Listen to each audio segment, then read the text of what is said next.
Well, here's a massive game to end the year on, Kingdom Hearts 3, brought to us by Square-Enix and released 13 years after Kingdom Hearts 2. Gotta say, that is one hell of a gap between two big-time entries. I should note, a lot happened in between 2 and 3, and man, putting this on the roulette wheel really feels like a mistake in retrospect. To summarize what is going on in Kingdom Hearts 3, Sora must travel from one Disney world to another in order to finish his training so that he can properly assist in the final battle to end Organization 13 once and for all. While he's doing that, Kairi and Lee, the former Axel, are off training on their own, although we almost never see them actually training. And lastly, we have King, Mickey, and Riku who are off trying to rescue one of the lost heroes of light, Aqua. Of course, there are twists, turns, swings, and yes, even roundabouts along the way, but if you wanted a 40-plus minute summary of everything that happens, then good golly, Miss Molly Holly, did you come to the wrong place. I will go over some of what happens in the final battle because that is very important. We get pretty much every Keyblade wielder ever reunited in some form or fashion, which is pretty amazing. Just a note, if you actually want to play as the other characters during these battles, you gotta fork over some cash for the Reminds DLC.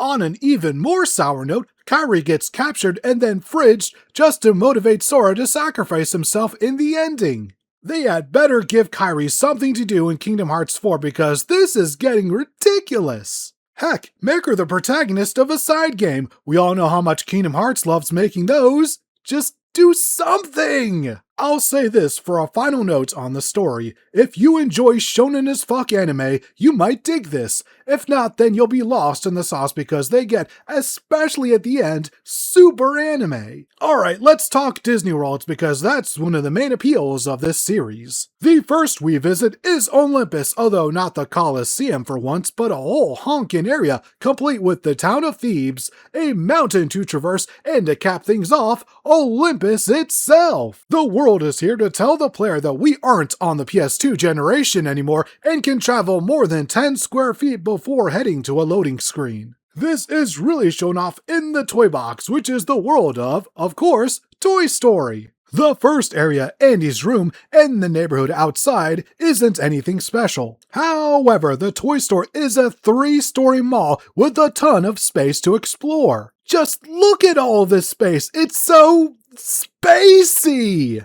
Also, gotta shout out the clever usage of this gacha machine.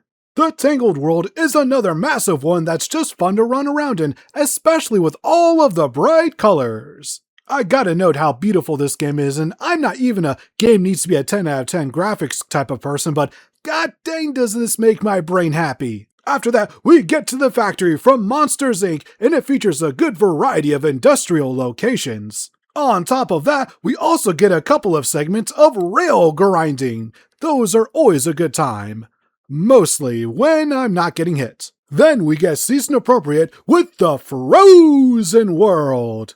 I was frozen today! This is easily my least favorite in the game, and here's why. 1. Just snow everywhere, and not in the festive way either. 2. The part where you have to find Olaf the Snowman's various body parts. Not fun! And 3. It's the only world where none of the main Disney characters are party members. We do eventually get the Snow Titan, but that's not until the end of the level, and he's only really useful for revisiting the world. And on top of that, too much screen time gets wasted just so they can replay 2 popular songs from the film. Yes, they were popular for a very good reason, but this felt a bit, what's the term, wankery? Is that an appropriate description? At least the segment where you get to snowboard on Goofy's shield was fun. Reminds me of Crash Bandicoot. Following that, we get to the Pirates World, which is infinitely better than the first one. Why? Because it's all about exploration.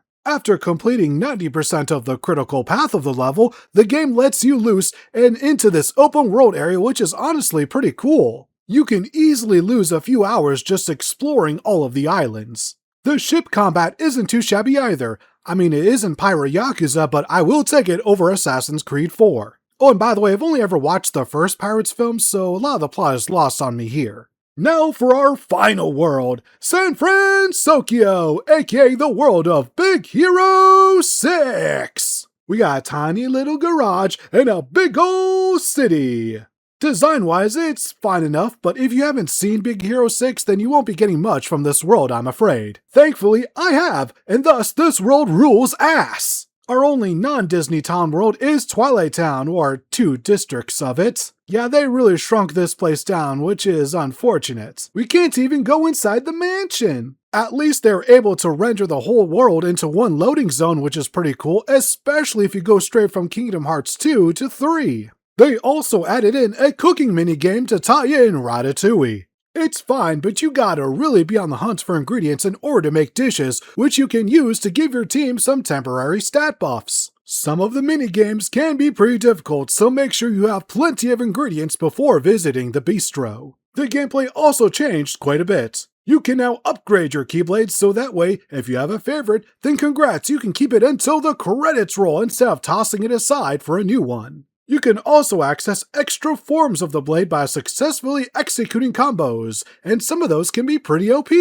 On top of that, you can also perform attraction attacks, which has you using what I assume are Disney attraction rides to defeat enemies. They're another nice addition that adds variety to the gameplay, and overall this might be the most I've engaged with the Kingdom Hearts combat system. The gummy ship returns in a sort of open world style. There are 2 open areas to explore which house the various Disney worlds, so getting from one area to another is a bit more immersive. And yes, I used the cheat that came with the Remind DLC, which automatically leveled up my gummy ship to 99 because I do not care to engage that much with this mode. Not to say it's bad, just not something I care to dive deep into. There are also Tiger Electronic style minigames to unlock by finding them throughout the game. If you like super simple games, then these will be right up your proverbial alley. If not, then you should not give them any mind. In terms of music, it's fine. The opening and closing tracks by Utada are amazing as always,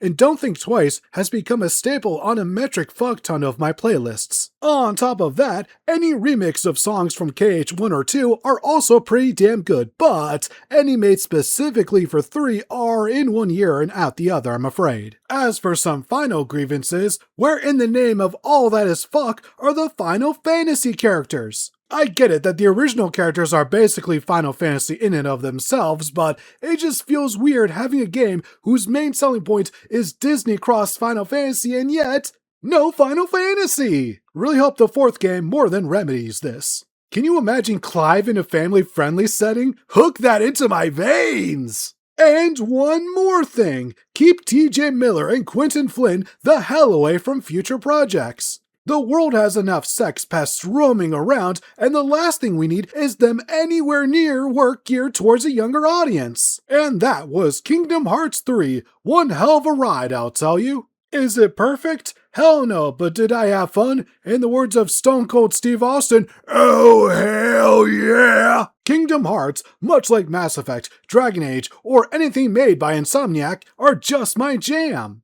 I think we all have those, and they're important to have. I've said it before, and I will say it again, and I'll say it 1 million more times. Not everything you enjoy has to be a 10 out of 10, or heck, even a 9, or an 8, or even a 7 out of 10. You can enjoy whatever you want, which is the best part of living. Just enjoy. In this cruel, twisted world full of bigots, fascists, and capitalists, it's important to find happiness wherever you can. So if anyone judges you because, oh, you fancy the fucking Ratchet & Clank reboot or whatever, just tell them to sod off. Anyways, thank you all for watching this and any of my other videos.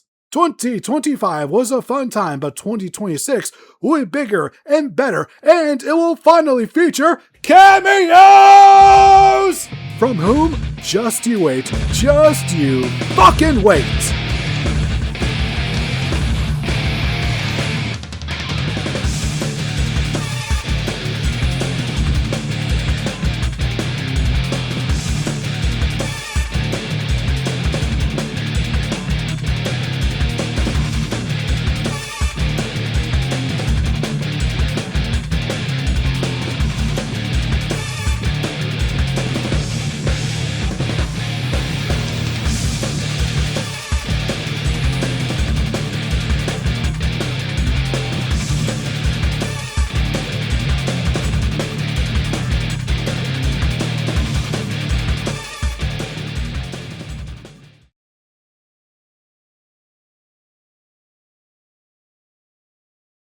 Get on that.